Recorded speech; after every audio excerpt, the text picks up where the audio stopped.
I think our guests of honor are already here.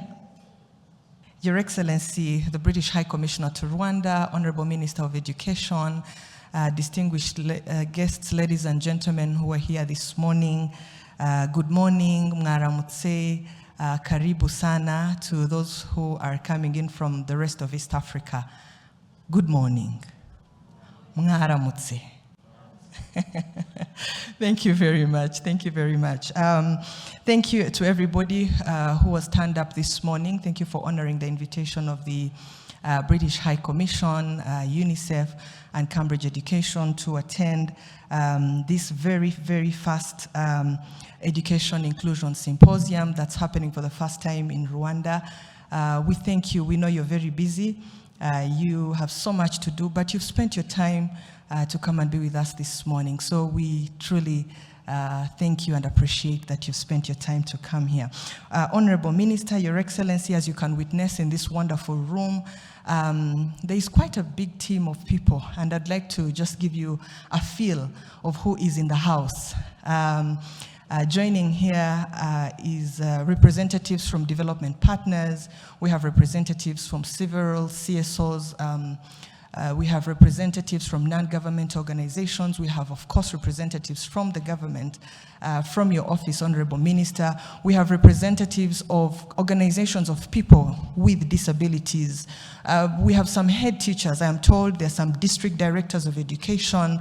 We are here with some few teachers who are going to be representing other teachers, and it's a room full of people with experience and who are committed and who really want to see education inclusion becoming a reality. So today is going to be a very great day, and we are looking forward to the learning, to the discussion, to the evidence that's going to be shared this morning. So thank you to everybody. I'd like you to applaud yourself for coming today.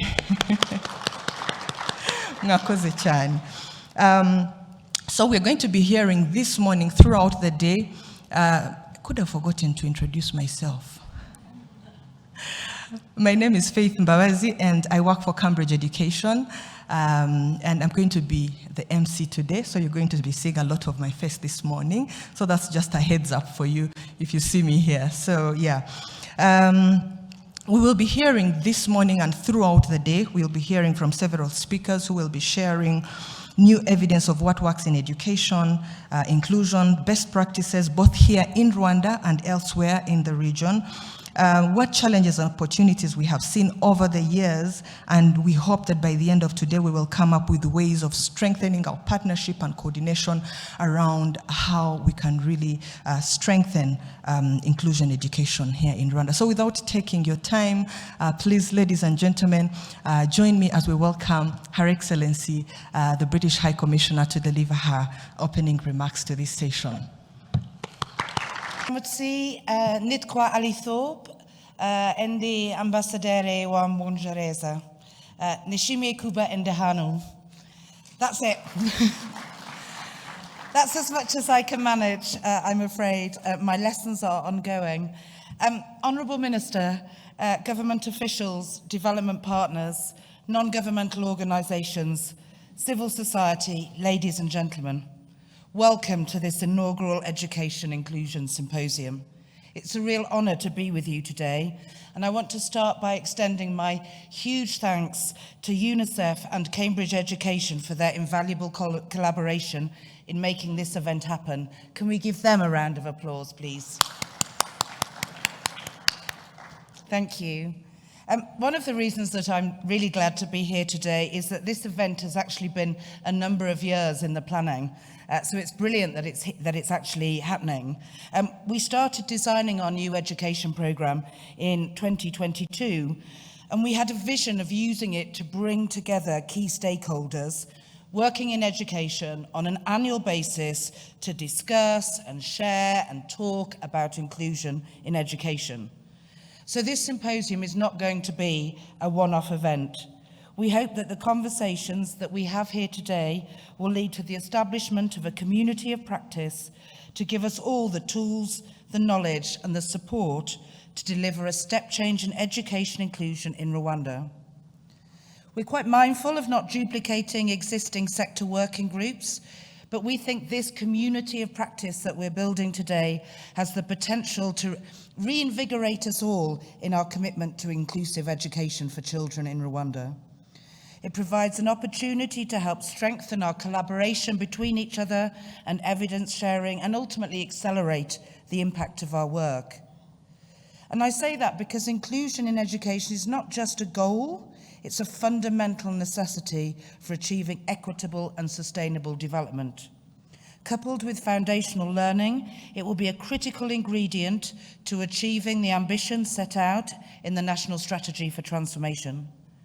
We know, for example, that girls who stay in school are likely to experience less violence now or in her future life, have more life choices, earn more, be more resilient to climate change, get married later, and have smaller, healthier, better educated families. The UK's vision and ambition is to see more girls and vulnerable children, including those with disabilities and those caught up in conflict and climate-related crisis, be in school or accessing education and foundational learning skills. I think here I should perhaps take a moment to acknowledge the ongoing conflict in Eastern DRC, which has already affected children on both sides of the border and their ability to attend school. We all know the devastating impact that conflict has on education, disrupting learning and denying children the stability and opportunities they need to succeed. I truly hope a peaceful solution can be found quickly. The British High Commission's education programme in Rwanda, Learning and Inclusion for Transformation, LIFT, as there, I think it's there somewhere, it was on the screen a minute ago, is dedicated to improving learning outcomes and access to education for the most vulnerable children and youth.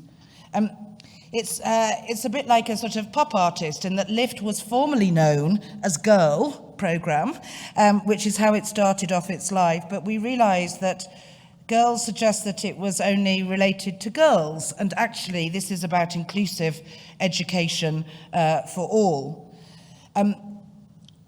This programme is committed to using the latest evidence to inform our interventions, which is why we're so excited about today and the ability to hear and discuss with all of you. It provides a platform to showcase the latest research on barriers to education for children with disabilities, girls, and other vulnerable groups. By identifying what works, we can address these challenges effectively. The importance of using evidence and best practice to inform policy and programming cannot be overstated. It is through these evidence-based approaches that we can ensure our efforts are impactful and sustainable. Today, we will explore regional and local experiences, learning from what has worked in different contexts. Ladies and gentlemen, today is a day of learning, sharing, and building partnerships. I have one plea to all of you. Please get stuck in. Please speak. Please share your ideas and your enthusiasm with the people around you. And thank you for being here and for your commitment to making a difference. I hope today will be the beginning of a transformative journey towards ensuring that every child in Rwanda has access to quality education, regardless of their background, their gender, or their abilities. Thank you. Your Excellency, the High Commissioner for United Kingdom in Rwanda, distinguished partner, both development partners, NGOs, and others, government official here present today, ladies and gentlemen, good morning. I wasn't satisfied with that response, so let me try again. Good morning. Good morning. That's much better. It is a privilege and an honor to be here with you, to join you today as we celebrate and we engage in this discussion to tackle this very important issue of inclusion, and specifically inclusion in education. I want to express my sincere appreciation to the British High Commission, to UNICEF and Cambridge Education to bring us all together here today to discuss this topic. This symposium is a significant step in our shared mission to make inclusive education a reality for every child in Rwanda. Education is not just about the classroom and the curriculum, It is about transforming lives and shaping the future of our nation. It holds the power to unlock human potential, drive economic prosperity, and build a more just and equitable society. Yet, for too many children, especially girls, children with disability, and those from vulnerable communities, this key remains out of reach. For developing countries like ours, the challenge is even greater with our limited resources, inadequate infrastructure, teacher shortage, and deep-rooted socio-economic barrier that continue to deny millions of children the opportunity to learn. But we are here today because we refuse to accept this reality. Over the past decades, Rwanda has made remarkable progress in expanding access to education under our national strategy for transformation. We reaffirm our commitment to ensuring that every child, regardless of gender, ability, or socioeconomic background, has the opportunity to learn and succeed. It is important to remember that the true progress is not measured by access alone. It is measured by inclusion, quality, and impact. An education system that embraces diversity and equity does more than uplifting individual learners. It strengthens entire communities, drives national development. Research shows that each additional year of schooling reduces child marriage, lower maternity mortality, and lifts families out of poverty. This is why inclusive education is not a choice, but it is a necessity.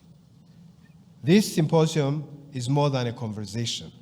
It is a call to action. Today, we'll explore the latest research on barrier to education, exchange best practices, and develop solutions that can be implemented and not just discussed. But solutions do require action. We must therefore continue to strengthen policy framework to support inclusive education, enhance teacher training so that the educators are equipped to meet diverse learning needs, invest in inclusive learning environment that ensures no child is left behind, and work together, government, development partners, civil society, and communities to transform insights into impact. As we engage in today's discussion, let us be guided by our shared vision, a Rwanda where every child can learn, thrive, and contribute to our national development. Let this symposium be the foundation for a community of practice where collaboration and evidence-based decision-making drive real and lasting change. I encourage each of you to seize this opportunity to listen, to share, and more importantly, to act. Together, we can make inclusive education a reality for every child in Rwanda. You have my commitment along this journey and the commitment of the ministry and the government of Rwanda to work with you in the recommendation that will come out of this symposium. So we will look forward to hearing the conclusion of it. And even though I will not be able to stay with you the whole day because of prior engagement, my team will be here and we will debrief and make sure the recommendations are acted upon. Thank you very much, and I wish you a successful deliberation. Thank you so much, everybody, for coming here. I know it's a very busy time. Beginning of the year, it's always busy, so we really appreciate the time that you have given for this, and it's an important event, and the reason that you're here is because you value, we therefore appreciate that very much. I also want to say a big shout out to the team. I think Dorothy mentioned, but the team that organized this, it's been a long journey. We started way back, I don't know when, but we were supposed to have had this in June, I think initially. It was in July, November, and we are here now, and finally it has happened. So thank you so much for the patience and also for putting a lot of effort on this. I also want to appreciate the government. I know the Honorable Minister is not here. His team, some of the staff are here. We can't be here without, of course, their blessing and also their leadership. So we really appreciate the fact that the Ministry of Education is very critical partner in everything that we do, not just because of what he said here, but because they, as a government, want to make a difference for children, and our role is to support them. So thank you, everybody, and thank you for agreeing to have this as an annual event. We hope to meet again very soon, maybe before end of the year, and so that we'll have opportunity to discuss. So thank you so much. Have a good day. This is part of the work we do. So the goal, as you know, for Rwanda also, is that every child should be in school and learn. But we know that children live in different contexts. There are children with disability, there are girls, there are children who are, in remote areas and so on. So this workshop is about inclusion, it's inclusive education, so that whatever we do, we take into consideration the unique need of every child, particularly children with disability or girls, or even boys in some cases. So it's just about that. And the focus is to discuss what are the different strategies for ensuring that we achieve inclusive education for every child, and what are the good practices, and how can we learn from each other, and what are the ways we can scale up the good practices so that every child has access to quality education. So for children with disability, the first thing is they have impairment. So some may have hearing problem, and if nobody knows, they would not come to school. Even if they come to school, they will not learn because they will not hear the teacher. Some have challenges that are physical. They cannot access school because the schools, they need, maybe they have a wheelchair and so on. So all the different barriers that are potentially preventing children with disability from coming to school are the ones that we need to understand and we need to address so that every child can come to school. We know so in that context, one of the challenges we have is that teachers do not have enough information to know which child in their class has disability, for instance, hearing problem and so on. So we are supporting them to identify these children. Then the second one is if they have hearing problem, they need a device. And this device, maybe the parents cannot afford. So how can we make sure that these devices are provided so that they can learn? So we are discussing all these strategies, what is the best way to support teachers to identify children. And there are other children who have disabilities related to mental, developmental problems. So teachers should identify this, and they need special skills to be able to identify these children and provide targeted support. So that's why we have inclusive teaching methodology. So we need to train teachers so that they can identify and they can provide targeted support to children with disability. So UNICEF as a children's rights organization, our goal is to have every child in school. So we have different programs for this particular context. We have partnership with the FCDO and also Cambridge Education. And we work together to support the government, Rwanda Basic Education Board, and the Ministry of Education to address these challenges. So here we bring, as part of this, we bring also other partners who are not directly involved in this, but who may have implemented similar programs. So we have this, that's why it's evidence. So those who have implemented successful programs either in Rwanda or in the region, so that people get to understand these good practices, and then based on these lessons, we see how it can be applied to Rwanda context. Yeah. So for a few examples is that, for instance, identification. So in this particular case, we have a program with the RBC, Rwanda Biomedical Center, under the Ministry of Health, to identify children with disability, so that we know the different types of disability, and also they recommend the different assistive devices they require, whether it is glasses, it's hearing aid, and then on the basis of this program supports procurement of those devices. So the challenges, as I said, is in terms of knowing who is a child with disability and what is the level of disability. We're working with RBC because they have the medical team to identify. They do assessment. Then they will, on the basis of the assessment, they will say this child requires a hearing aid that is of this level. So and then the program supports procurement.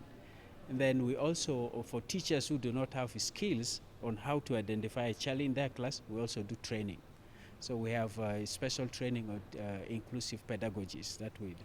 And the other component is also infrastructure. In the schools, children with disability that require wheels, they need a ramp, or even the toilets need to be accessible. So the program is also supporting accessibility in the schools. So we have done assessment in the schools that were built some time ago. Now the new schools have those facilities, but schools built a long time ago, they don't have. So we've done an assessment. Now we know which schools require what sort of ramp or even the toilet to be improved so that children with disability can access them.